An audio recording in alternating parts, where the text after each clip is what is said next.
আমরা অনেকেই আলহামদুলিল্লাহ নিয়মিত সালাত আদায় করি, মাশাআল্লাহ নিয়মিত রোজা রাখি, ইসলামের অনেক কাজ আমরা মানার চেষ্টা করি।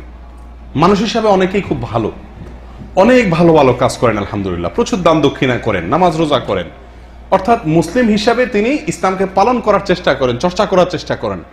অথচ আত্মীয় স্বজনের সাথে সম্পর্কগুলো, প্রত্যেকটা রক্ত সম্পর্কীয় আত্মীয় যারা আছেন, বাপের দিককার, এরপরে মায়ের দিককার, চাচা, ফুফু, চাচাতো ভাই বোন, ফুফাতো ভাই বোন, নিজের আপন ভাই বোন, যাদের সঙ্গে সম্পর্ক আমাদেরকে ভালো রাখার নির্দেশ করা হয়েছে, তাদের সঙ্গে অনেক সময় দেখা যায় সম্পর্কটা কি নেই, আমাদের ভালো নাই। এরকম দেখা যায় না? মানুষটা ভালো, নামাজ কালাম পড়েন, কিন্তু ভাইয়ের সাথে কি নেই, সম্পর্ক ভালো নেই, বোনের সাথে সম্পর্ক ভালো নাই। এই মুসিবতটা আমাদের অনেকের মধ্যে আছে না নাই ভাই? অথচ আত্মীয় স্বজনের সাথে সুসম্পর্ক, আত্মীয় স্বজন বলতে রক্ত সম্পর্কীয় নিকট আত্মীয়, যেটা মা বা ভাই বোন থেকে শুরু হয়, এরপরে চাচা ফুফু এদের দিকে যায়। রক্ত সম্পর্কীয় নিকট আত্মীয়র সঙ্গে সুসম্পর্ক বজায় রাখা ফরজ, আর রক্ত সম্পর্কীয় নিকট আত্মীয়র সঙ্গে সম্পর্ক বিচ্ছিন্ন করা এটা হারাম, কবিরা গুনাহ। আমরা নামাজের গুরুত্ব অনেক সময় বুঝি, রোজার গুরুত্ব অনেক সময় বুঝি, আলহামদুলিল্লাহ ভালো কথা, কিন্তু এই আত্মীয়র সঙ্গে সুসম্পর্ক রক্ষা করার গুরুত্বটা আমরা অনেক সময় বুঝি না, তাই না ভাই? এই জন্যই তো দেখা যায় যে বেশিরভাগ মানুষের জীবনকে আপনি যদি অনুসন্ধান চালান তাহলে দেখতে পাবেন যে ওনার কোনো না কোনো আত্মীয়র সঙ্গে সম্পর্কটা কি নাই, ভালো নাই।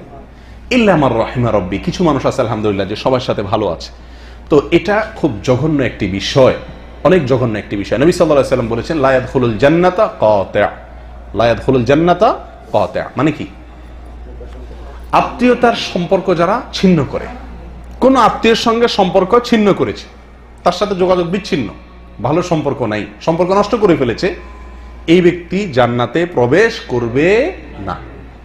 কথা বুঝতে পারছি প্রিয় ভাইয়েরা? কত ভয়াবহ ব্যাপার। আপনি অনেক ভালো কাজ করেন, আপনি নামাজ রোজা করেন, আপনি দান সদকা করেন, মাশাআল্লাহ অনেক ভালো কাজ করেন, খুবই ভালো কথা, কিন্তু আপনার ভাইয়ের সাথে আপনার মামলা মোকদ্দমা চলে, উঠা বসা নাই, কথাবার্তা নাই, আসা যাওয়া নাই, জলছল নাই, খোঁজ খবর নেওয়া নেই। আপনার বোনের সাথে এরকম, আপনার চাচার সাথে আইল ঠেলা ঠেলি, চাচাতো ভাইয়ের সাথে কথাবার্তা নাই, সম্পর্ক ছিন্ন, আছে না এরকম? আল্লাহ মাফ করুন। আপনি অন্য যত ভালো কাজ করুন না কেন, আত্মীয় স্বজনের সাথে যদি আপনার সম্পর্ক খারাপ থাকে তাহলে আপনি জান্নাতে প্রবেশ করতে পারবেন না। প্রিয় ভাইরা, ইসলাম জীবনমুখী ধর্ম, ইসলাম জীবনমুখী ধর্ম। ইসলাম আমাদেরকে সামাজিক হতে শিখায়, ইসলাম আমাদেরকে মানবের জন্য কল্যাণকর হতে শিখায়, নিকট আত্মীয়দের অধিকার ব্যাপারে আমাদেরকে সচেতন করে। কিরকম সচেতন করা করেছে যে নবী সাল্লাল্লাহু আলাইহি ওয়াসাল্লাম ঘোষণা দিয়েছেন জান্নাতে প্রবেশ নিষিদ্ধ কোন সব ব্যক্তির জন্য, যারা অন্য অনেক ভালো কাজ করলেও আত্মীয় স্বজনের সাথে সম্পর্ক নাই, ছিন্ন, এরকম ব্যক্তির জন্য। কত বড় ভয়াবহ ব্যাপার না? তাহলে এই বিষয়টিকে আমাদেরকে নতুন করে নজর দেওয়া দরকার, কি দরকার না ভাই?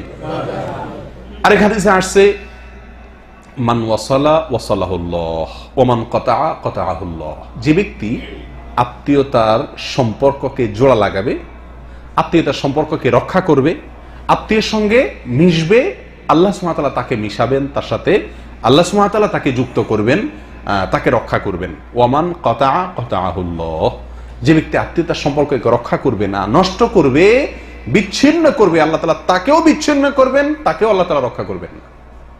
কত বড় ব্যাপার! এই ব্যাপারে কোরআন এবং হাদিসে এত বেশি পরিমাণে আমাদেরকে সাবধান করা হয়েছে, যেটা আমরা বলতে গেলে অনেক সময়ের ব্যাপার, সেদিকে আমরা যাব না। তাহলে এই আলোচনা থেকে আমরা বুঝলাম সালাত সিয়াম যেরকম ফরজ, নিকট আত্মীয় রক্ত সম্পর্কীয় তাদের সাথে সুসম্পর্ক বজায় রাখা সেটাও সেরকম ফরজ। সালাত সিয়াম ত্যাগ করা যেরকম হারাম, একইভাবে আত্মীয়র সাথে সম্পর্ক ছিন্ন করে ফেলা, চিরতরে যোগাযোগ বন্ধ করে দেওয়া, কথাবার্তা বন্ধ করে দেওয়া, উঠা বসা বন্ধ করে দেওয়া, তাদের কল্যাণকামী না হয়ে বিচ্ছিন্ন করা তাদেরকে, এটাও সেরকম হারাম। কথা বুঝে আসছে ভাই? আল্লাহ তাআলা আমাদেরকে বুঝার তৌফিক দান করেন।